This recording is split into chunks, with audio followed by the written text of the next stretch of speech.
Peace. My name is Kamal OG. I am a child of a single mother, born in Harlem, raised in the Bronx, then later in the suburbs of Teaneck, New Jersey.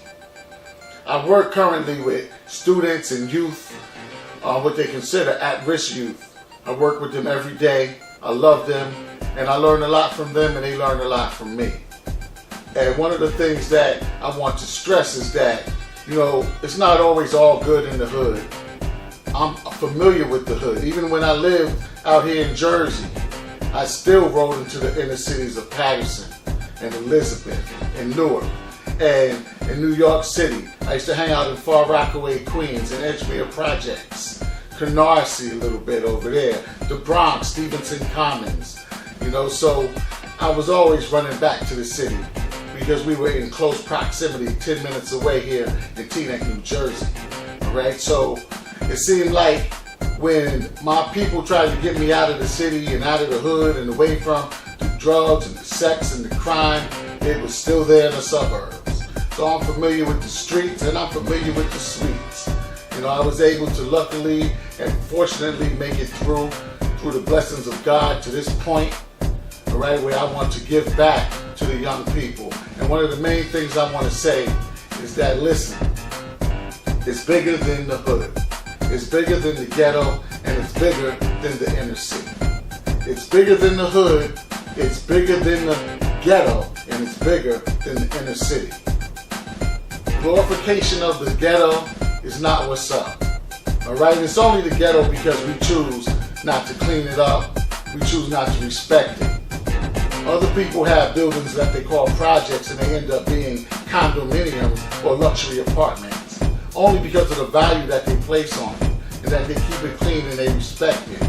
Once we start respecting where we live, it will no longer be considered a ghetto. All right? But the thing is, with all the gangs fighting over colors and over turf and over drugs, I just want you to know that you know where you're going to end up. Where you're going to end up, dead or in jail. I already have friends that have ended up dead and in jail, and many are missing in action. And this is happening every day, every week in America and throughout the world. And much of it has to do with what you see on TV, on YouTube, with the hip-hop videos. And that's not real hip-hop. If everybody in hip-hop is squeezing a gun, and trying to kill their brother, we're just going to end up dead, like the Native Americans, which they call Indians, almost extinct. The black man will be extinct in this country and in this world if we continue to think that we can just kill our brothers. We have to start loving and respecting our brothers and our sisters and building together. And we have to see each other as political entities. Black people are political and a socio-economic entity. What does that mean? That means that while we are fighting and killing each other, all right, and that even goes for the bourgeoisie class, the upper class, the middle class blacks as well, suburban blacks. While we are fighting and killing one another, the other ethnic groups are working together. And even if some of them don't like each other, they still work together for what? Political power. You see what happened in Ferguson, right? Where they say 70% of the population were black, but the police were white. This is because we're apolitical. We're not involved in our communities. I understand that the Bloods and the Crips were first created to protect the community. What happened? And so if you're not protecting the community, then somebody is setting you up for disaster. There's always the unseen hand. There's always somebody that wants to set you up and take advantage of you, and that person isn't even always around. They're just pulling the strings and you're acting as a puppet.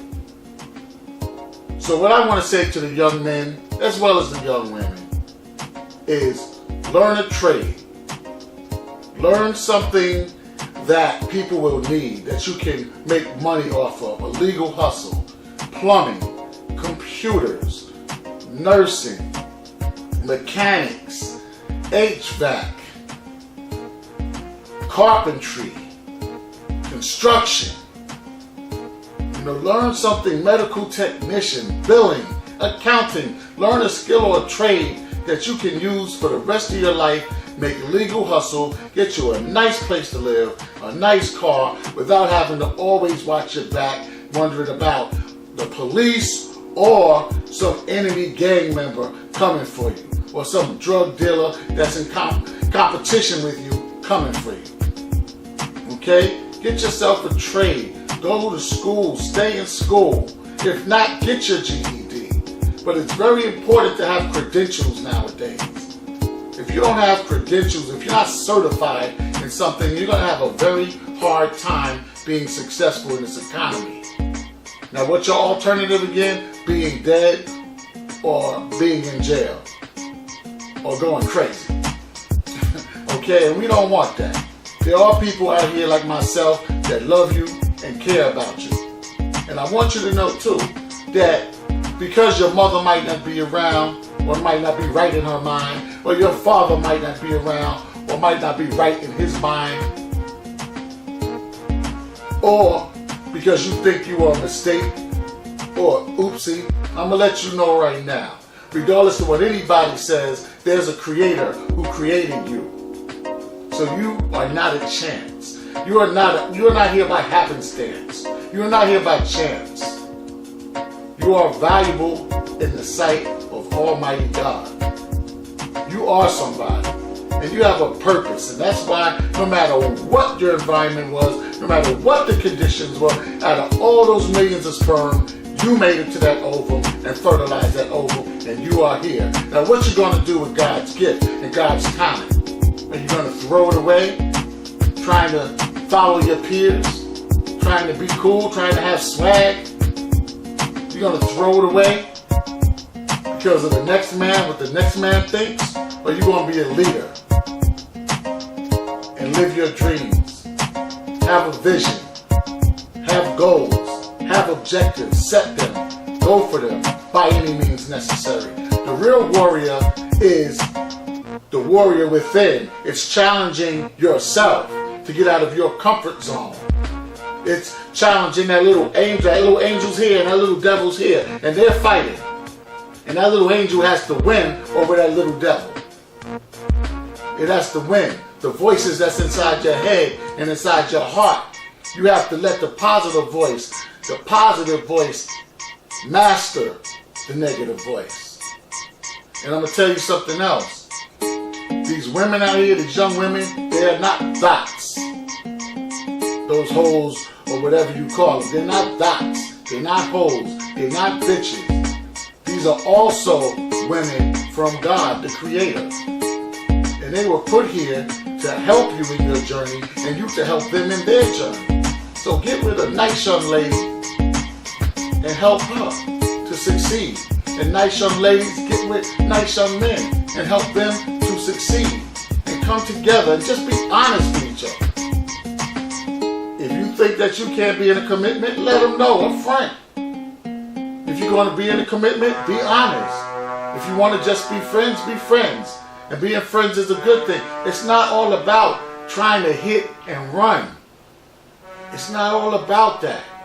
You're going to end up with diseases. You're going to end up having somebody pregnant and with a family that's just shattered. So it's best to get your life together, get your career together, save yourself, and help your family and your neighbors and the people around you. All this hate is going to get everybody killed, and we're not going to have a future in the black community. So man up. You know what you got to do. Woman up. You know what you got to do. Okay, once again, finish school. Get a trade. All right? Do the legal hustle. Stop following those people that's just going straight to jail and straight to the cemetery because you want to be down and you want to be protected. Are you going to be a leader or a follower? Answer that question for yourself. Are you going to be a leader or a follower? Dr. Malana Karenga, author of Kwanzaa, says, each one of us should ask ourselves 3 questions. Who am I? Am I really who I am? And am I all I ought to be? Who am I? Am I really who I am? And am I all I want to be? Find your purpose in life. Know your purpose. Know that you could be like Michael Jordan or Oprah Winfrey or Jay-Z or Ben Carson in terms of the brain surgery, or Barack Obama or Michelle Obama or Johnny Cochran. These are just coming to the top of my head. Michael, I want to say Magic Johnson. He's a great entrepreneur. You know, you could be great. You could be like the principal of your school, which you might not like, but the principal of your school has went through something too to get where he or she is. But you can be big, or you can be a bum, a thug on the street, hanging in front of the bodega, hanging in front of the building, talking junk all day and all night. Until you get my age, and I see brothers my age out there talking junk on the street, talking war stories, what they should have did, shoulda, woulda, coulda, what they used to do, who they used to beat up, who got killed, and all of that. Is that where you want your life to end up? Your life is much more valuable than that. This is what I came here to tell you. Alright? That's what I came here to tell you. And there is a God. Okay? And we have to start taking control of our communities. If we don't like the way things are going down, we have to get involved in the community. We have to get involved in politics, and we have to start buying from each other and supporting our own businesses. So sell something that's legal, and someone else support that person that is selling something that is legal. Let's get this entrepreneurship right, our networking right. And again, you don't have to like everybody. You're not going to like everybody. But when somebody else comes to mess with him or her, and they're from outside of our community, and they mean our community no harm, we have to make sure we unite with our brother and sister, even if we don't like him or her. Now let me make it a little plainer, and then I'm going to go. The Koreans, who I'm in business with to some extent, they work together, they move into a community, they own the banks, they own the stores, they become the police, the crossing guards, the politicians. The Arabs do the same thing. The Latinos do the same thing. Okay? We have to do the same thing. Why is everyone else locking down their block, locking down the community, and having some kind of sovereignty, if you will, except for us? Because we just want to floss. Be remembered for leaving a legacy. Leave something for your family. Leave something for your sons and your daughters and your family and your brothers and sisters. Leave something. Be remembered like that. Okay? Be remembered as a great man or a great woman, because that's what the Creator has put you here for. My name is Kamal OG. I love you. I hope that this has helped you and has enlightened you in some way. Peace.